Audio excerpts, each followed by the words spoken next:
Welcome back to the deep dive. Yeah. Usually we like to shine a light on things, clarify the complex, but today we are deliberately stepping into the fog. We are. We're going back to autumn, 1888, the East End of London. A place and time that has been, I think, mythologized more than maybe any other crime scene in history. Oh, absolutely.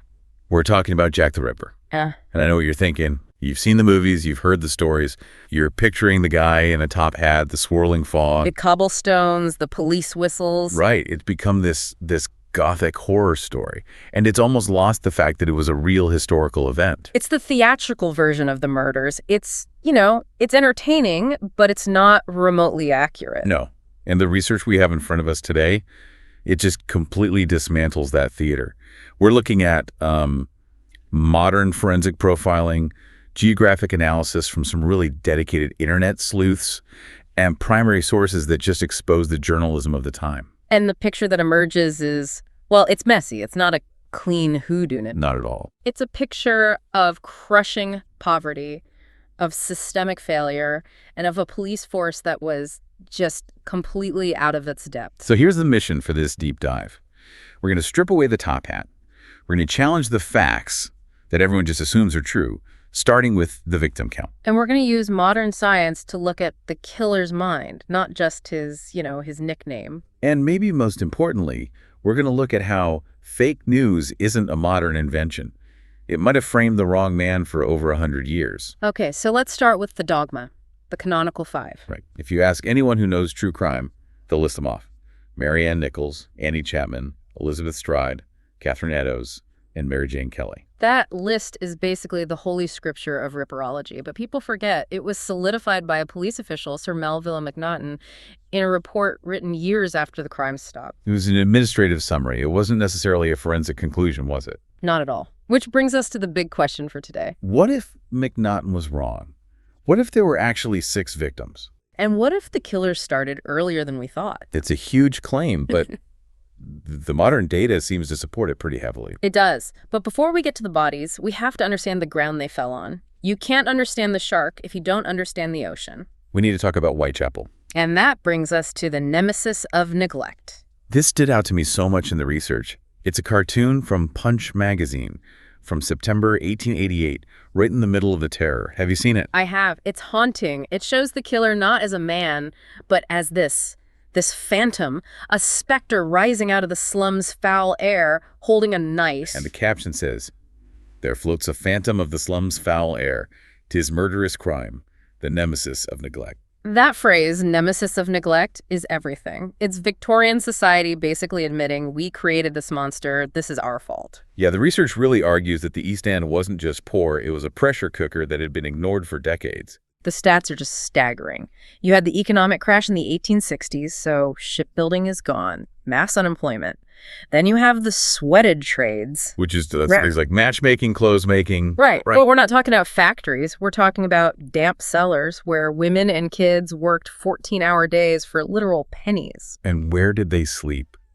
This part really got to me. The common lodging houses. We might call them homeless shelters, but even that's too generous. Shelter implies some kind of safety. Exactly. These were just dormitories for the desperate. You have to imagine, these women, the victims, they lived night to night. If they could scrape together 4 pence, they got a bed in a room full of strangers. And if you didn't get the 4 pence? They slept on the street. Or in what was called a 2-penny hangover, where you literally just leaned over a rope stretched across a bench. So you have thousands of people just moving around every single night, sleeping wherever they can. It's the perfect hunting ground for a predator. It is, because nobody is really missed right away. And then you throw in the tension, the racial element. You have to. You can't understand the investigation without it. In 1888, Whitechapel had this massive influx of Jewish immigrants fleeing persecution in Russia and Poland. We're talking about 45,000 people crammed into this tiny area. Yeah. And the locals, who were already starving, they saw them as competition. They called them greeners, accused them of undercutting wages. So the whole neighborhood is just simmering with this racial hatred. Exactly. So when the murders start, the police aren't just looking for a killer. They're trying to prevent a full-blown race riot. Which just cripples the investigation from the start. At every single turn. Which brings us back to the victims. As we said, history gives us 5. But there's a really compelling argument for a sixth woman, Martha Tabram. She's the outlier. She was murdered on August 7th, 1888. So that's about 3 weeks before the first official victim. He fits the profile in so many ways. Same location, George Yard buildings, right in the heart of Whitechapel. Same age, 39. Impoverished. A sex worker. But she's almost always excluded. Why? It's the weapon. The Canonical Five had their throats slashed. Martha Tabram was stabbed. 39 times. 39 times. See, that's where I get stuck too. 39 stab wounds feels like a frenzy. It feels personal, like an argument that got out of hand. Yeah. Slashing a throat feels colder, more calculated. That was the police theory. Different MO, different man. Are we sure it wasn't just another killer in the same horrible neighborhood? Well, this is where we have to bring in modern forensic science.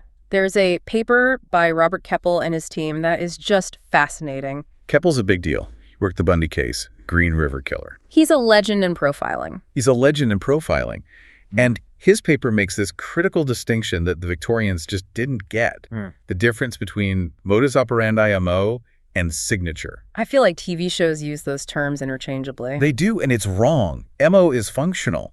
It's what the killer does to commit the crime and get away with it. It's practical, and it can change. It can evolve as the killer learns. Okay, so like, if a burglar starts by breaking windows but then learns to pick locks to be quieter, that's an MO change. Exactly. You're getting better at your job. Yeah. But signature is psychological. It's the why. It's what the killer needs to do to satisfy their fantasy. And that doesn't change. It's static. So how does that apply to the Ripper? He changed his MO, didn't he? He did. The final victim, Mary Jane Kelly, was killed indoors. He moved off the street. To get more time, avoid being seen. Precisely. That's a classic MO change. But nobody argues Kelly wasn't a Ripper victim just because she was inside. Okay, so what was his signature? Keppel identifies 3 key elements. First, picarism. That's a new one on me. It's the sexual gratification derived from stabbing or cutting. Second, the posing of the victims in sexually degrading positions. And third, progressive mutilation. So Keppel is arguing that Martha Tabram, the stabbing victim, was just the start of his learning curve. That's exactly it. Think about it. If you're acting out this violent fantasy for the first time, you might be frenzied, disorganized. 39 stab wounds is pure picarism. It's the fantasy in its raw, unrefined form. He hadn't learned yet that cutting the throat was quicker, quieter. He learned that after Tabram. But the signature, the sexualized violence, the target, the overkill, it's identical. But is that enough? I mean, a sex worker being stabbed in Whitechapel. Sadly, that doesn't seem that unique. I need something more concrete. That's what I thought too. But Keppel didn't just guess. He used the HATS database. HATS. Homicide Investigation Tracking System. It's this massive database of modern murders. They analyzed over 3,000 cases looking for this specific combination. A sex worker victim, plus an unusual body position, plus mutilation. And what did they find? Out of 3,359 murders, how many do you think matched that exact profile? I don't know, maybe a couple hundred? 5%? 0.05%. Wow. Okay. That's vanishingly small. Yeah. It is statistically astonishing. The odds of 2 different killers with this incredibly rare psychological signature operating in the same square mile in the same 3-week period. It's virtually impossible. So the math says Martha Tabram is victim 0. The math screams it. The killer evolved from frenzied stabbing with Tabram to slashing and organ removal, all the way to total evisceration with Kelly. It's a clear progression. That is chilling. It changes the narrative from 5 random attacks to a predator who's practicing. He was getting better at it. He was. And once you accept the police were wrong about the victim count, you have to ask, what else were they wrong about? Which takes us to the suspects. And the graffiti. The Goldston Street graffiti, one of the most famous clues in the whole case. Set the scene. This was the night of the double event. Right. September 30th. He kills Elizabeth Stride, gets interrupted, and then kills Catherine Eddowes. He cuts a piece from her bloody apron and flees. And the police find that piece of apron in a doorway on Goldston Street. And right above it, someone has written in chalk on the wall. The Jews are the men that will not be blamed for nothing. Note the spelling. Juwes. And this just created chaos for the police, didn't it? Yeah. Sir Charles Warren, the head of the Met, he wanted it gone immediately. He did. He ordered it erased before it could be photographed. Which just seems insane. Why destroy evidence? Remember the context, the anti-Semitic tension. Warren was terrified that if the sun came up and people saw a message blaming the Jews, basically written in the victim's blood, there would be a pogrom, a riot. He was choosing public order over the investigation. 100%. But the question remains, who wrote it? Was it the killer trying to throw them off? Or just some random graffiti that happened to be there? And that leads us to the press, because the press needed a villain. They needed a face for the monster. And they found one in Francis Tumblety. Francis Tumblety, the favorite suspect in so many modern documentaries. He looks good on paper, right? Yeah. He was an American, a quack doctor. He was in London. And crucially, he was mentioned in what's called the Little Child Letter in 1913 by a chief inspector who called him a very likely suspect. That letter is the smoking gun for most Tumblety theorists. But when you dig into the actual evidence from 1888, the whole case just falls apart. It really does. Let's start with the Batty Street lodger story. This is the story in the papers about a lodger who came home at 2 a.m., soaked in blood, and then vanished. And modern theorists say, aha, that was Tumblety. But it wasn't. The press actually went and interviewed the landlady, a Mrs. Keir. And she was furious. She said the story was a complete fabrication by a reporter. Her lodger was a respectable man who hadn't gone anywhere. So it was literally fake news. A total invention. But the headline sticks around a lot longer than the retraction does. Okay, what about the uterus collection? Yeah. This is the big one. The story that Tumblety showed off a collection of preserved organs. It sounds so damning, doesn't it? Linking him directly to the mutilations. But you have to ask, where did that story come from? A guy named Colonel Dunham. Colonel Dunham, a man who is a known perjurer, a con artist, and what they called a reptile journalist. He wrote the story for money. He was a pathological liar. So the two biggest pieces of evidence are a fake news story and the word of a known con man. This is flimsy. It gets worse. Look at the timeline. Tumblety was arrested in London on November 7th.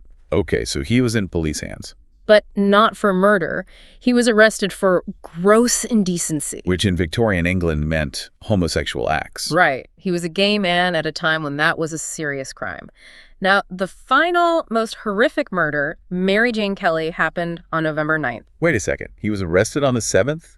Kelly was murdered on the 9th? He was in custody, or at the very least under such heavy police surveillance while they prepared the charges that there is just no way he slipped out, butchered a woman in her room, and slipped back unnoticed. That's an alibi. A pretty solid one. It is virtually impossible for Tumblety to be Jack the Ripper. So why is he still the prime suspect for so many people? Because he fit the Victorian nightmare. He was foreign, he was a quack, he was gay, he was the other.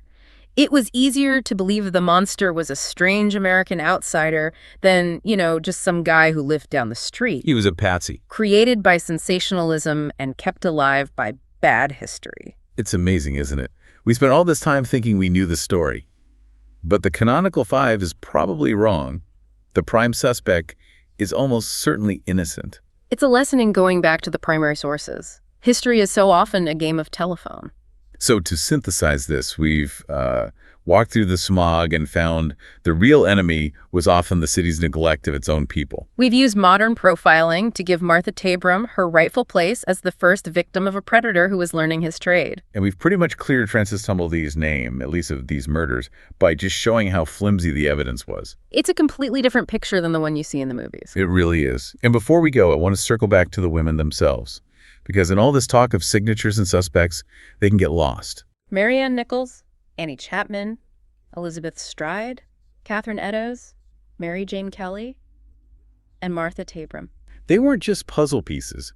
They were real women trying to survive in a world that was just actively hostile to them. Absolutely. We owe them the truth, not just a good ghost story. I want to leave you with a thought. We've just used data to basically dismantle the accepted facts of the most famous cold case in history.